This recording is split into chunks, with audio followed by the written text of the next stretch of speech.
Last week's parashat ocho cinco. Parashat Shmini. There is a repeated concept that I just wanted to share with you. I know it's a little bit out of content, but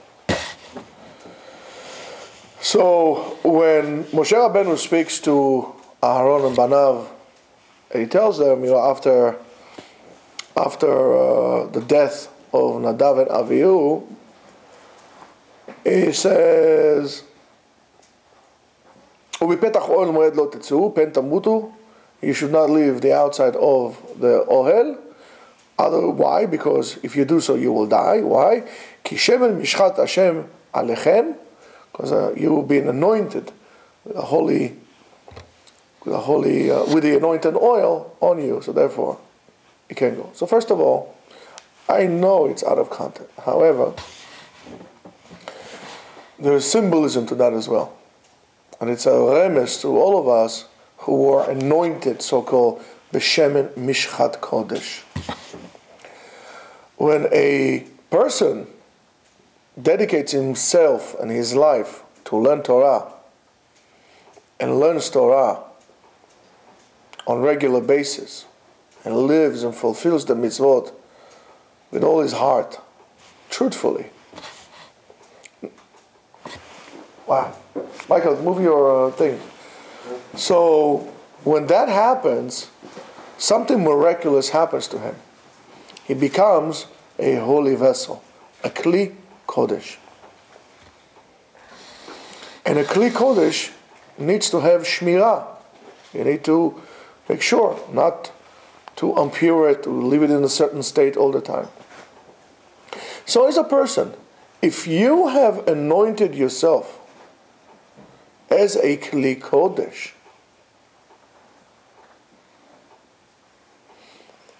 how could you leave the ohel moed where the shechina is shruya? What's oil? What's in our days the ohel moed? In Bet Midrash. Why today the ohel moed is the Bet Midrash? Why? Because we say in shul when you pray, the shechina comes and joins when there is a group of 10 people. 10 people. However, that's the power of tefillah. When they are together, 10 people, they create a special presence in which allows the Shekhinah comes and joins them. However, when 2 people are sitting down and learning, Shekhinah shora benhem, 2 people learning. And even more so, afilu echad lomed, also Shekhinah comes. That's the power of limud Torah. It's greater than tefillah. Of course, we know what Rabbi Shimon Bar Yochai used to say. But tefillah tarvit, he says Torati umnati. That's my job. We don't do it because we're not at the level of Rabbi Shimon Bar Yochai. But really, if a person learns all day long Torah, all day long he learns, in a way he doesn't need to pray. He's exempt from that, at least from Arvit. Let's call it this way. Well, now you became a kli kodesh. The Rambam writes in Halachot Talmud Torah about a person who left the Torah and he dealt with Havlei Olam, with the nonsense of the world, with business and titles and the words that the Rambam used on it. It's unbelievable. So don't go out. What do you mean? If I'll go out to work, chas v'shalom, I'm going to die. There's different types of death. Of course, there's going to be the spiritual death. I'm not a Kli Kodesh anymore. I cannot wear this title of a Kli Kodesh. I'm not a holy vessel. I'm right now just a pitcher. There is how you call yae in English? Dustpan, right? Machta.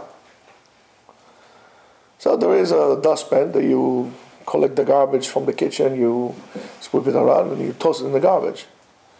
So that's a regular machta, shovel like this. However, there's a machta Bet HaMikdash. It's a Kli Kodesh. It does something. The action is the same action, but action is not the same action. This is a kli kodesh and this is a kli chol. There is the fire of the barbecue, and lehavdil, elef alfei alfei avdalot, there is the fire of the mizbeach. Fire, candles, candle, and on and on and on and on.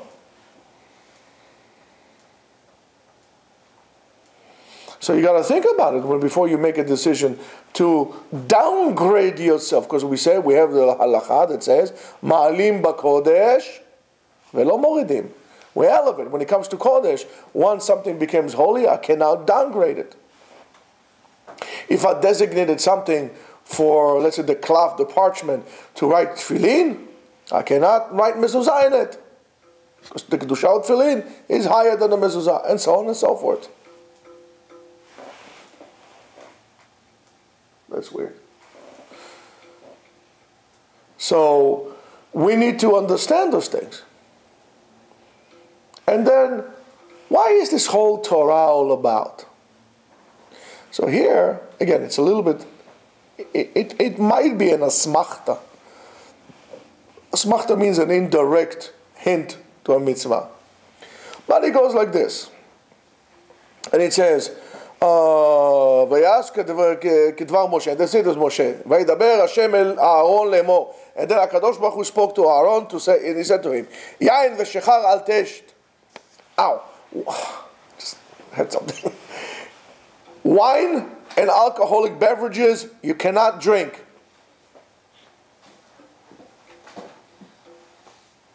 Why? Who? You, ובניך, איתך בבואכם אל אוהל מועד. ולא תמותו חוקת עולם לדורותיכם. This is going to be the law. Here you see midoraita, you're not allowed to get drunk. If you are a kli kodesh, if you are a ben Torah,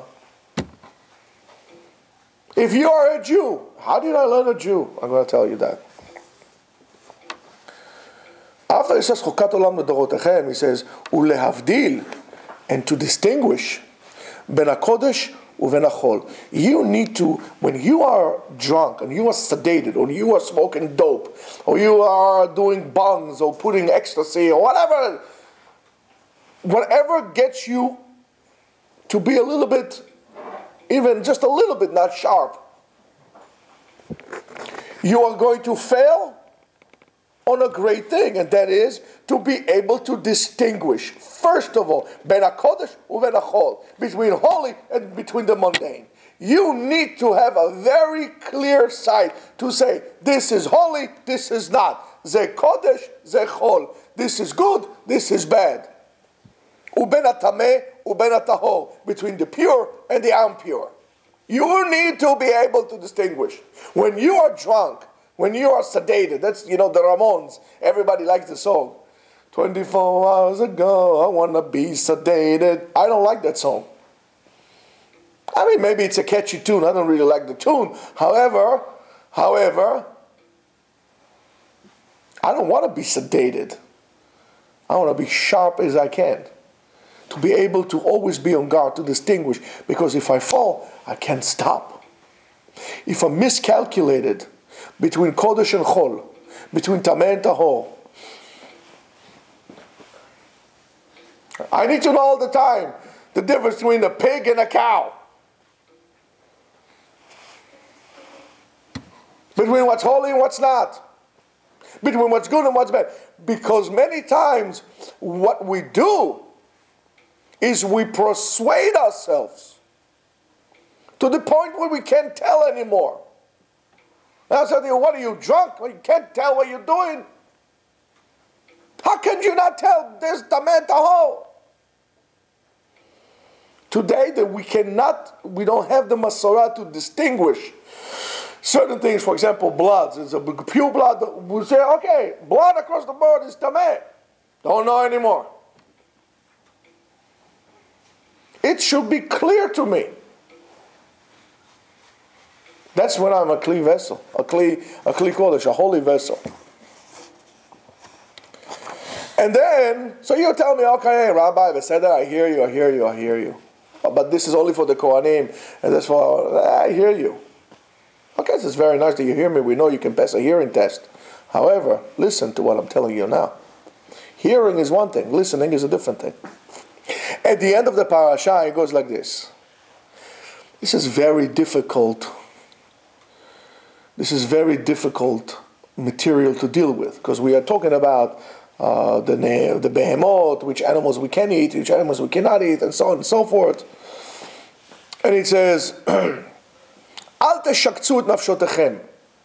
Leshaketz is to repulse yourself. Al teshakzu et nafshotechem. We're not talking about the body. We're talking about the soul. Everything that I eat becomes a part, has an effect on my neshama. That's why I need to eat kosher food. I don't need to cut corners in my kosher food because it has a direct hashpa'ah, direct influence on my neshama. I don't like loopholes when it comes to food. I don't like loopholes unless I'm a cowboy riding on a horse. I don't need a loophole. It affects my neshama. בכל השרץ השורץ ולא תטמעו בהם ונטמאתם בהם, because you're going to become impure with them.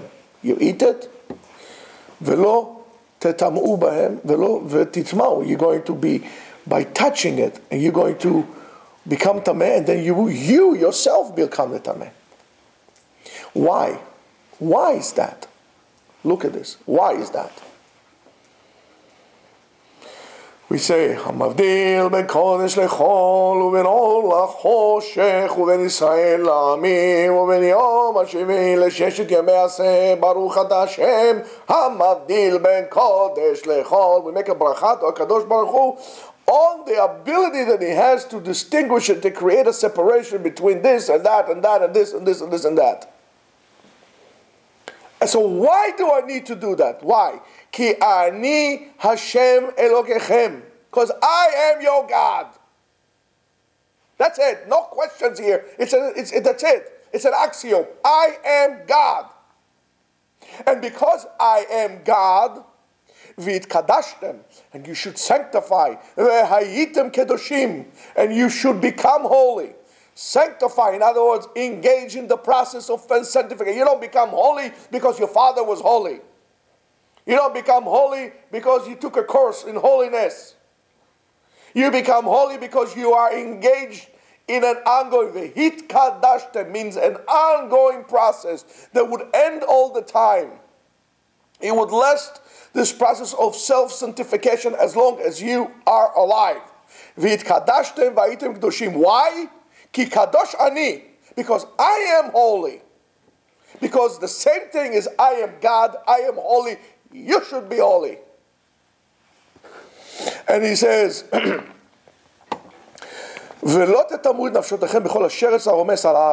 don't deal with anything that it's like here because you're going to be tameh. Why? Why is all this? Again. You ask me why? I like shrimps, I like lobster, I like this. Why?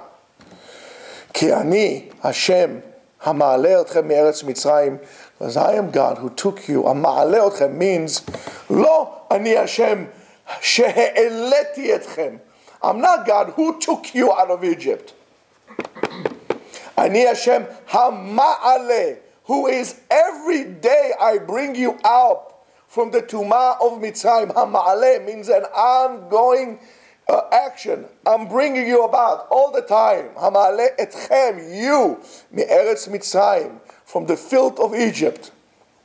And whatever was involved in Egypt. Liyot lachem le'Elohim, to be your God. V'ayitem kdoshim ki kadosh ani. Again, you should be holy because I am holy. And then he says, Zot Torat הבהמה והעוף וכל נפש החיה הרומסת במים ולכל נפש השורצת על הארץ. This is the laws. And what is the law? Why do we need to keep kosher? Why do we need to do this? Why do we need to distinguish all the time between what we can eat and what we cannot eat, between what we can touch and what we cannot touch? Why is this ongoing process of self-sanctification? Very simple. Lehavdil ben hatameh uven hataor, to distinguish between the pure and the impure. Achaya ne'achelet, in which you can eat and which you cannot eat. That's it. You are here to do this selection all the time. This borer. Again, on Shabbat, since the melacha is finished, We don't do borer on Shabbat because the brera is done by itself just by the essence of keeping Shabbat.